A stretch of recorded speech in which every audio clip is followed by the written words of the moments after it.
For the listeners and for everyone now, I want to introduce us to Luke Canham, who I've known for 6 weeks. No, mate. Yeah, it's not double digit, I know. So a mutual friend put Luke and I in touch with each other. So when he talked about ways to upskill people's teams, and when he talked about having consistent standards inside people's businesses and not necessarily needing to be on the job on day one when your team is on the job, and a way to save you time and money, and the fact that it comes from a construction background, when he promoted all of that to me, he got my attention. So Luke is going to share with us what he does in MultiplyME. I think some of these things are applicable to any business, and in particularly the trades business, and very much in particular the trades business who have staff. So with no further ado, Luke, the party is yours, mate. Take it away. Thanks, Greg. Hey, guys, thanks for having me along tonight. Nice to be a guest and have a listen. It's been a really interesting conversation, actually, Greg. Charging hourly rates, we can actually lead that into how we can help people. Like Greg said, I've been in construction for 25 years, so I know exactly, how hard it can be employing staff, trying to be in 10 places at once and trying to put out spot fires. I won't go into my life too much, but I just want to resonate that I do understand where you're at. I've got a new company now called MultiplyME. We help time poor, under the pump business owners identify things you're doing in your business or you're repetitively having to train or ask for. So anything that you're explaining over and over. We help business owners identify those things, and then we teach and support our clients how to use their own mobile phone to shoot a quick video, which we turn into either a video module or a toolbox talk. We turn that into a module, put it back on. We have a platform, so MultiplyME is a platform as well, where our clients can have an account there and they can manage these videos and distribute them to their staff, contractors or employees. Effectively, what you're doing is removing a lot of things off your plate that you're having to ask for on a daily basis or weekly basis, turning them into videos and putting them on a platform where you can just press a button and send information to somebody or a group or a whole team at any time. Now, that's been game changing for for all of our customers, but there's one guy that I want to introduce you to through some videos and a little exercise that I'm going to do. How long do I have, Greg, just so I understand? Well, can you hear there, Greg? Yeah, 20 minutes, and if everyone's happy, we could slide a little bit after 8:15. No worries. So can everyone even just raise your hand? Is there things that you can think of in your business at the moment where you're continually going over and you're having to explain the same thing? Is there anything that you can think of? If there is, just put your hand up. Okay. Neil, would that be on a daily basis or a weekly basis, or what would that look like? Probably only on a weekly, Luke. Yeah. My staff have been with me for quite some time. Yeah. But there's everything needs to be sort of systematized, and there's always extra bits that need to be explained. Yeah. Okay. Explaining them is definitely one thing, and like making sure your employees actually know what it is that your standards are, or what it is you're trying to tell them. But it's really important as well as a business owner to be able to catch that you've explained these things to your guys in case there's an accident or case there's something that needs to be understood after the fact. So I'm going to introduce you to a guy named Ryan Marks. He's a client of ours, and he does demolition. He's a demolition company in Sydney, and one of his contracts, which is a really good contract to him, he does strip outs on Westfield shops at night time. If a shop's gone broke in Westfields, or they're having a shop refurbishment, he comes in, brings in a site supervisor, usually an onsite, and they hire in a heap of labour guys to come in, strip the shop and move on. Now, when I asked him the same question, I said, what's happening that you're doing on a continual basis? What are you having to explain? And he said that there's a couple of things that are really going pear-shaped. When they're stripping out these shops, there's fire sprinklers that are charged in the shops hanging from the roof, and they have to pull down the gyprock or the hanging ceilings all around it. And they also move mobile scaffolds around. And about once a year, he says they hit one of these fire sprinklers, and it goes off 3 or 4 hours before the fire brigade comes. It floods 5 or 6 shops, and it's a real disaster. It's around a $10,000 cleanup bill. But he said every other time that this job, that he's stripping shops out, he's worried about whether it's going to happen again. He's worried about whether the phone call at 2 a.m. is going to be the next phone call to say there's another thing going off. There was other things like when the boys were pulling everything out of the shop, they were having trolleys to go to the lifts, down the lifts and out to a bin bay. He said sometimes they were scratching the lifts, sometimes they were scratching the floors. So just some really basic things that he was having troubles with. So he said to me, the only way I can do these jobs is I just have to be on the jobs every night. I'll be away from my family, I'll work through the night, and I'll just make sure that nothing goes wrong so we can be profitable. And I said to him, well, what about, actually, I'm going to show you this quick video. The shopping centre, the ones that they get warned 50 times a night, and basically flooded the whole shop and caused a shitload of damage. So I got the phone call probably 20 minutes after I got home, and pretty much got no sleep that night, and had to go in and pump some of the water out. So there is still damages to the other stores, and obviously because they were on for a while, and we had to wait 20 minutes for the fire brigade to come out to switch it off. And some of my tools got damaged, and I had to replace some of them as well. A couple $100 worth of tools. My hours.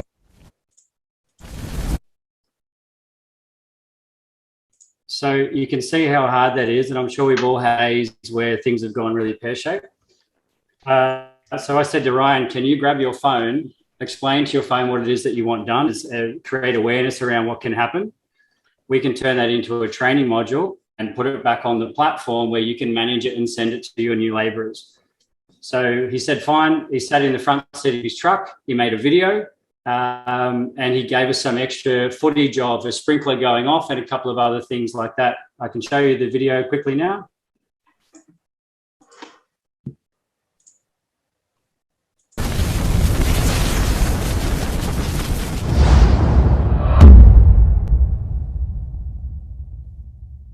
And as you can see, these sprinklers produce a large amount of water at an extremely high rate.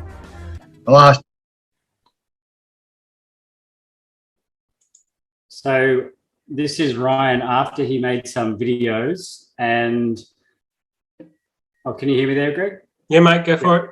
So the next little bit is Ryan. You can see how simple the video is. He just basically discussed how he would to his guys every night.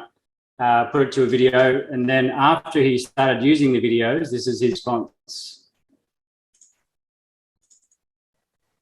2 weeks, I had a night job. Yeah. At Westfield. It was probably 7 nights all up, or eight nights all up. But I had literally almost a different guy every day. Yeah. Just in and out with these labourers because they're hard to keep. Yeah. And man, it saved me so much time. Like I didn't have to go there. Normally, I pretty much let my brother and Ricky run the jobs. I just little bits and pieces here and there. Just watch the video. I love hearing this. Not only that, the labour hire company now, because I just get them to do it. Just get them to send the boys the videos. Okay. Now, whenever I organise a labourer for a Westfield job or a night job or something like that, they'll say, "Yep, labour organised," and I've sent him these 3 videos. Oh, the labour hire company's sending the videos for you. Sending them to the videos to them as well. So they're sweet. So they know the deal now. So that's a pretty good little case study. You can see Ryan's actually taken our system one step further, where he's given every video that we create has a link to it. So he's given the URL links to the labour hire company and says, when I ring you for labour, give them the address for the job and ask them to watch the videos. So he's got labourers turning up that have already been educated on what is going to, what are the main safety issues on the site. And like he said, he doesn't even go to some of the sites now when he has new guys turning up that have never worked for him before. He's feeling that confident that He's put the right stuff in his videos, and it's not just one video he sends. There's a handful of videos, but he's confident that he's knocked on the head the main issues that he was having. And we're doing that for a whole lot of different companies. He could be saving six figures over 10 years. And if you think about, if you're going to be in business if you're thinking about you're going to be in your business for another 5 years, I would strongly suggest thinking about the things that you're repetitively explaining and looking at a system like MultiplyME. I'm more than happy to have a chat with anyone here after in the next coming days or even later tonight. But this type of solution to be able to multiply yourself is working hand in hand with what Greg was saying before. I think he said you've got 1,386 hours every year to work. If you could multiply yourself and give yourself more hours where your videos were actually doing some of your work for you, leaving you more time to actually charge yourself out, that calculation that Greg was doing before, it might actually look very different.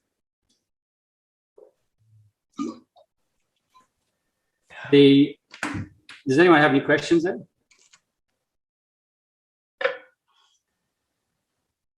There's a few. I can see eyes rolling in people's back of their heads. Thinking, yeah, no, I'm just thinking that's a really cool way to look at. That's a new way to look at things. So I don't have questions so much as just thinking. Yeah, well, there's always like a staff training manual, Luke, but it's much better to watch it in video, particularly if you've got like the examples of the sprinklers. You can actually see, because most tradies, labourers, unless they've actually hit one, have never seen one go off. Yes. Yeah, that's interesting, Neil.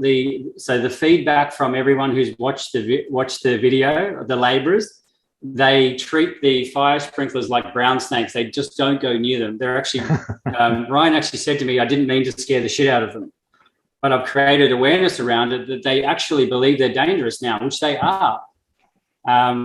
So he sees them walking around, like moving the scaffolds, like treating them like brown snakes. And he didn't, like you said, he didn't want to scare them, but he's achieved his objective. People understand what can go wrong. And that's right, Greg. If you can deliver that in a quick, that's right, Neil. If you can deliver that in a quick video, people in construction, me as well, I would much rather watch something than read a 5-page document because I'm just not going to do it. And it doesn't sink in when I read things. That's not one of my skills, unfortunately. One thing that happens with us in landscaping a lot is pipes and services. So I've hit NBN, mains, water, sewer, electrical, and I have to repair it, Yeah. So that's probably one big thing for me that comes across almost weekly. Yeah, it's interesting. Ryan from Mace Demolition, he's making a services in the wall video because of how many demolitions they do, and they cut through a pipe or something that's in the wall. So exactly the same thing, Jack. And I'm sure you're sitting, when your phone rings, do you have a gut feeling sometimes and think, oh, shit, I hope that's not another service. And it's hard when you're running your business, and this is how I was too. Running my business, every time my phone rang, instead of thinking about, hey, that might be another customer, I was starting to get to a point where I was thinking, oh, shit, what now? And then when you get that what now video, that phone call, you are generally the one who has to put out the spot fire, miss going home on time, and miss time with your family. It's a really tough situation to be in. Like I said, I've been in it for a very long time. And I looked at ways on how to multiply myself, get in front of the 8 ball, get in front of those problems before they were happening. And that's how we've set up a business now to help people do the same thing. What else would happen, Jack? What else are you thinking of that happens on a weekly or a daily basis that you're talking about? Pipes and services is probably one of the main ones. Sometimes just the guys don't clean up properly on jobs, That's probably a big one for me. What about using your mini skippers, Jack, and all the kangas and all the power tools? And are you constantly needing to show your staff the whole safety regime around those power tools? Because they can hurt. Yes, that's another one. Mm. Yeah. A couple of the common videos we get through for Ryan, he made a video on just how to stack skip in properly. All the heavy brick and rubble in the bottom, whatever goes in the middle, and then you keep your flat gyprock sheets and everything for the top so it ties down well. Like that would feel common sense to someone who is in demo for a while, but someone who hasn't done demo doesn't know. And he was constantly getting bins picked up which were half full, blowing out costs on the bins. So it's really interesting what you can. It's really interesting what you can address with a short video that would save you so much money. And it's the domino effect too, Jack. You said you get a phone call that another service is hit. That pulls you away from a job that you should have been on making money. And it also makes you create probably 5 or 6 phone calls to customers over the next few weeks to say, hey, we're going to be a day late. The implications of that one service hit could actually be in the tens of thousands if you could actually quantify that. Mm. I reckon it'd be good if you could make one for kids to turn the lights out when they leave a room. Or flush the toilet. Hey, that's interesting, Matt. I have contemplated making some Don't for laugh. my kids on how they should clean up the house. And my wife has also contemplated making some for me on how I should do the washing and things like that too. So let's How talk do you use a knife For and me, it fork? was the dishwasher. How do you use a knife and fork? Stop it. The, I think I might get some of those sprinklers installed in our ceiling and say when the pantry door doesn't get closed, this is what can happen. yeah, It makes you me get nervous blown actually, away. So watching that footage. I took my truck down into a car park under a block of units, and I thought I'll back up into this spot so that I can get out easily afterwards, not realizing the overhang of my ladder on the back of the truck, and it missed that water pipe by about 20 mil. Oh. Yeah. Some of our customers said that they made a video about what happens when the staff turn up on site. So when you turn up to a client's house, park on the road, then ask for permission to park in the driveway. If you're smoking, smoke here. If you're having lunch, do this. So everyone has sort of certain service standards that they like to have. And if they're hiring new people or unskilled labour as such, at least you can train your company standards by video. And I just had to share that because it was one of my favourites. Sorry to butt in. It's a good idea. That's a good idea, Simone. yeah, it's really good. The amount of tradies that have pulled up and gone straight onto the lawn and put a wheel track in somebody's lawn who actually spends 5 hours a weekend grooming the grass is not. Look, I'm going to suggest that every single person listening in on this today and on the recording has got some reasons that they would need something to be recorded, whether it be a safe work method statement for something they do a lot of, whether it be a job they do a lot of and they're sick of telling the next employee the same thing they told the previous employee, or some of those standards on this is the way we do stuff in my business. I would implore that everyone reach out to Luke in your own time. We're going to leave all of the commentary, etc., in emails. And Luke, I know, speaking for him, is more than happy to take a one-on-one phone call, either phone or Zoom, and have a good old chinwag about your business and show you some more examples like he's already shown me. We know the power of video. It's much more impactful than here, read this 4-page safe work method statement before you go on site. It never gets read, but a video always gets watched. So, mate, I want to thank you for your time. Small round of applause, everyone, for Luke. And if we can hear it, thank you very much. Appreciate it. Yeah. No, I want to thank you guys too for having me along. It's good to have a part of the group. And thanks, Greg. Really appreciate the opportunity. You're very welcome. You're very welcome. We're bang on time, guys. We've only clicked over by 3 minutes. So I'm going to call it shop there. I appreciate all of your input. Great conversation tonight. Of course, if there's any MDR conversations you want to have and get your head around the spreadsheet, of course, I'm more than happy to field a call. But I would encourage you to start chucking some numbers in there and make sure you can afford yourselves. So with that to say, have a lovely night. Thanks for, Ray, finger up. Just a random bit of trivia for you that's kind of relevant to some of us. Subway franchises. You've all been to a Subway. Some of you actually think of it as your favorite sandwich. The guy that owns that didn't turn a profit for 15 years because of his obsession for growth. So they put a franchise on every corner and he kept growing it and growing it and growing it and never turned a profit for 15 years. Wow. Useless trivia. I think he's going okay now, though. I don't have that long. Keep your dreams obtainable. Yeah. Yes, I do not have I suppose probably we should close out with who's going to win the State of Origin tomorrow night. We've got a fair mix of the good guys and the Queenslanders. Are you referring to a sporting event of some kind? I'm confused. No, it's not the Super Bowl, Bill. So just mute yourself. All right. Yep. Better than the Super Bowl. Yeah. I haven't got the heart to tell him that Friends is finished. Go the Blues. Go the Blues. Absolutely. Oh, yeah, Blues. You don't want to say that too loudly up there, Greg. No. I'm inside my office. It's okay. All righty, guys. Good to see you. Right. Thank you very much, everyone. Much appreciated. Thanks for your input. I hope you got next some time. nuggets out of that. Bye-bye.